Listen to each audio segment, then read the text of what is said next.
ఇప్పుడు నేనున్నాను, దేవుడు నాతో మాట్లాడినప్పుడు నేను ఒబే అయితే, విధేయత చూపిస్తే నాలో దేవుని ఆత్మ కార్యం చేసినట్టు.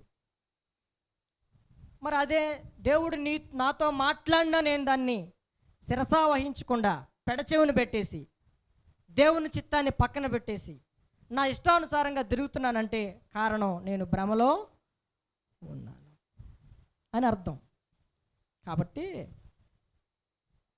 భ్రమపరచు ఆత్మ ఏదో, దేవుని ఆత్మ ఏదో ఈజీగా మనం గ్రహించవచ్చు.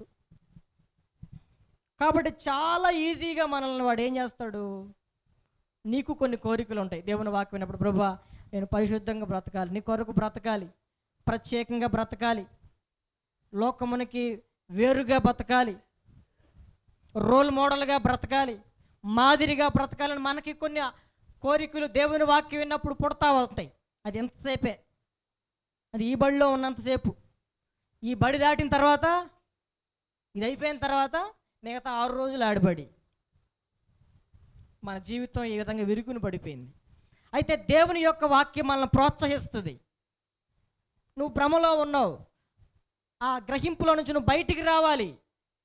అప్పుడు దానిలో నుంచి నీకు జయం కలుగుతుంది, విడుదల కలుగుతుందని దేవుని వాక్యం ప్రోత్సహించినప్పుడు, ఆ ప్రోత్సాహానికి ఎప్పుడైతే నువ్వు లోబడతావో, ప్రోత్సహించబడతావో, పురికొల్పబడతావో, రేపబడతావో, ఆ భ్రమలో నుంచి ఒక్కసారిగా బయటకు వస్తావు. దేవునికి స్తోత్రం. హల్లెలూయా.